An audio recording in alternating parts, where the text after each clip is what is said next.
Hello world, this is Zan, playing Late Age Calum in Lucid's 2022 Dominions 5 tournament. This is turn 52 now. And last episode, I'm pretty sure we had a bit of a doozy trying to take Utgard. So what I ended up doing is, I was trying to rush his capital initially, and what I ended up doing was, since that and it failed, I went out to fight some roving armies that he had laying about, just because if I were to completely lose in his capital, like a complete stack wipe, I didn't want him to have armies remaining that could then pose a threat. I wanted to just be he has his capital and very, very small amounts of force, in which case I can just outproduce him. So going into this turn, we have a message from Satis saying, "You killed our god. The nation of Satis shall not rest until your people are destroyed. Blaze of glory." And I think this is a message to everybody. I don't think this was to me. Unfortunately, I might have missed it, where I might have missed the battle where the Earthsnack died or something like that, which is unfortunate. We have a battle in Neothia, which is just a scout. It looks like the scout was in the province that these monsters attacked and just was set to attack. That's not how you're supposed to do this combination with Sunluster Horror, because you want to have your scout in a neighboring province moving in to the province that you cast this at, and that's how that would work. So it looks like he just made a little mistake there. I mean, at this point in the game and him doing a last stand, it happens to the best of us. My Blood Hunters continue increasing in size and bringing back a sizable amount of slaves. I mean, not comparable to any late age nation, but it's something. Once more, we get assassinated by these badass Jotun wolves and Jotun scouts. Love it. We have a battle in Gifa, where a Jotun werewolf kicks my butt, and a battle in Pantocrator's Bounty, where he just... that damn lumber construct. Luckily, I didn't have anything there. And we witness a battle with Satis sallying out in Abyssia. He's got a crap ton of these high priests, some poison slingers, and not much else, honestly. Some reborn, which I'm not even a fan of recruiting these ever. And then Abyssia's got a bunch of mages, some Vinemen, which are just out of range of the heat auras, a stack of heavy infantry. I think Abyssia's got this in the bag. Yeah, the poison might damage and kill a lot of the Abyssians, but yeah, that's too many priests. These guys should be on an advanced cast as well, these salamanders. But too many priests to really do anything with Skelly spam. Yeah, the slingers did work. A lot of them died. A lot of the infantry died.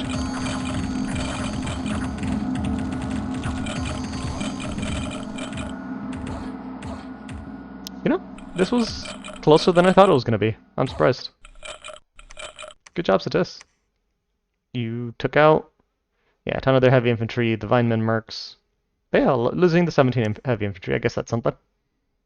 Good job. We have a battle in Stone Heavens, where this one is actually rather large. I guess I had a real looking force. I have this white mage doing earth power. Do I have any thugs here? I have a great sword of sharpness thug. I actually really like this. I'll repeat it again to whoever might be watching and maybe didn't watch some of my older series. You should always try to have at least something like this in most of your armies, just to prevent some immobile or a thug or whatever from just completely wiping it out, because you don't have something with armor-piercing attacks or whatnot. And I love that I have this here now, because the person that I initially talked about doing this to, which was Asphodel when I was Abyssia, messaged me the other day, or he wrote a comment in one of my videos saying that to this day he still does this. And yeah, it's just a good rule of thumb. It's not too expensive, especially if you have a hammer. A lot of generals or commander units that have no paths tend to have good stats. Like this guy's got 17 attack, 15 defense. That's pretty good. His protection could be better, especially being storm generals. The ice protection that they have is not actually linked to the armor they're wearing. So I can replace this ice cuirass with armor of knights. And in Cold 3, these guys will end up having like 30 protection with just that one item change. It's pretty cool. So anyways, let's see what happens. because on the other side of the field, why this is all relevant, we have a giant Jotun werewolf and two Saith Kona, which are dropping buffs. So this isn't the most fantastic kit on a Jotun werewolf, but it's pretty damn good. I mean, you probably got this through an event, but it's a fairly decent shield. Serpent Chris's are very underrated as an item. They're very good at killing thugs because their poison is so strong. Like, this poison's undead. It's wild. These are very strong items. Horror Helmet is very good at wiping out random people, like random chaff. So is the Stone Bird. I'm assuming the Water Bracelet is so he can cast Quicken Self in werewolf form. So yeah, like, it's not a bad kit. I would probably, the shield and that body armor probably aren't the best. But I guess with 20 shock res, this is 10, right? This is 10 or 15. It's not bad. If I didn't have, like, if this army I had was just this random crap, that werewolf would just wipe me out. In this case, I happen to be at the stage of the game where I can cast Weapons of Sharpness. Just being in Earth 2 with Earth Boots and some gems can do it. Just because, if he's going to be doing like that Lumber Construct Thug or the other thugs, this is always good. But until you get Weapons of Sharpness, that's where you want this guy with his big greatsword. Although he might die to the shock body. We'll see how it goes. Okay, somebody died. Was it my commander? Nope, good.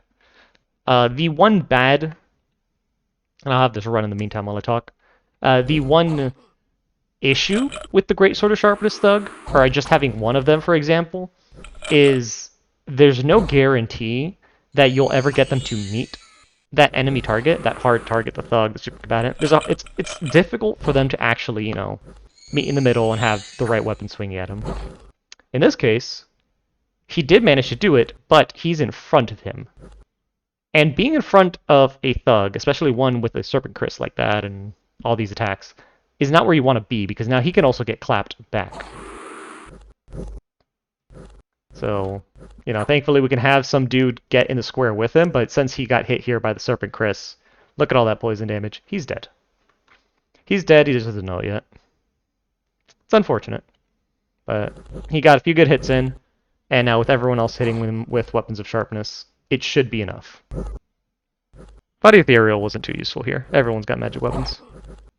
But I don't blame him. I think at the beginning of the war, I had more of those Raven Guard.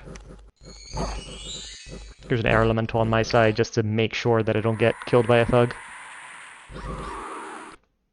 So yeah, things like that. Things like this battle with that Jotun Werewolf and the Sixth Kona, this will wipe out most armies. Most tiny, unprepared armies will lose to this. So I'm kind of happy that I had the Great Sword of Sharpness there as my first insurance, and I had our Weapons of Sharpness as a second insurance, just because it is that late in the game. If it were earlier, and all I had was that Great Sword of Sharpness, there's a chance I could have killed this, but it's not a guarantee. But it's insane. Like, there's no way. What is this? 90, 95 infantry?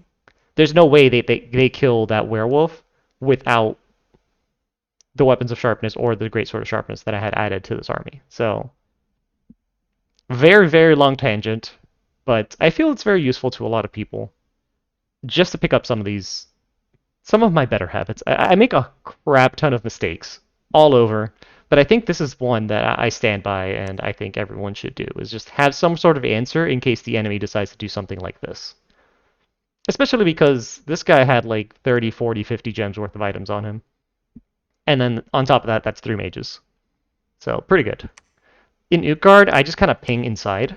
I just want to take a peek on what's going on in here. Because I don't want to lose again. I didn't ping last turn. And there's a whole lot of reasons for that I won't get into for another tangent. But I'm peeking inside again just to see what we got. And compared to the previous army, this is the leftovers that couldn't teleport out, it looks like. So, it's just a tiny force. It shouldn't be too bad. Okay, we have some events where I lose 132 gold right now, but I gain 20 gold a turn forever in Terra Speaks. I like these events. And unfortunately, Satis is gone, so the Abysso-Satisian War has been concluded. It looks like they're still sieging back their capital. That's interesting. But the Abyssia has come out victorious, and now the Geneva Convention, safety pack I've made for them is gone. So that should be over. And they are now fair game for Midgard or Atlantis, who I think were the people that wanted to eat them earlier, and I somehow was able to prevent that from happening, which is, again, still pretty cool. Next turn, we'll have the Siege of Ulm reach its conclusion. We're going to have a large army from Atlantis jumping into Ulm. And I don't remember if there was any crazy diplomacy on the horizon going on. I know at this point I'm telling Midgard and Pangaea that Atlantis is scarily close to being capable of winning the game. I think they have, 4 thrones, so they need 2 more thrones. But I don't remember which ones they were.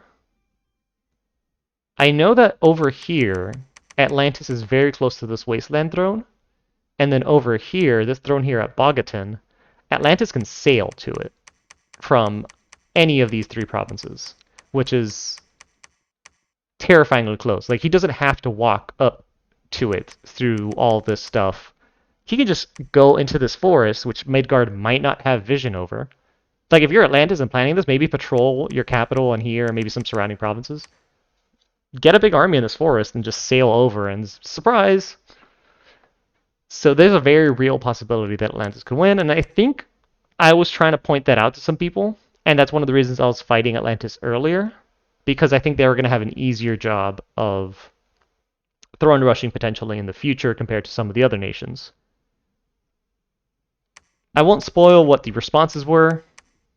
We'll just have to find out soon. And just because I had a few comments about this before, here's my current blood economy, where we have 1, 2, 3, 4 scouts. We've got 4 scouts that are blood 1. We have my... Oh, look how inefficient this is. This guy should be giving this here and then making like more Sanguine Dowsing Rods. But yeah, this guy's pretty huge. Empowered him all the way to blood 3. It's not too expensive. Like, empowering in blood is not too expensive. I'm never terribly against it. But really, I just wanted him to make this bloodstone. I probably didn't need to make him blood 3. I could have stopped at blood 2. And then one of these chicks could have made the bloodthorn. But it takes a while. I got lucky that I summoned one so quickly. But it takes a while to get them because there's a lot of options. But yeah, so there's the blood economy. And yes, with that, we'll end the episode here and see you guys next time.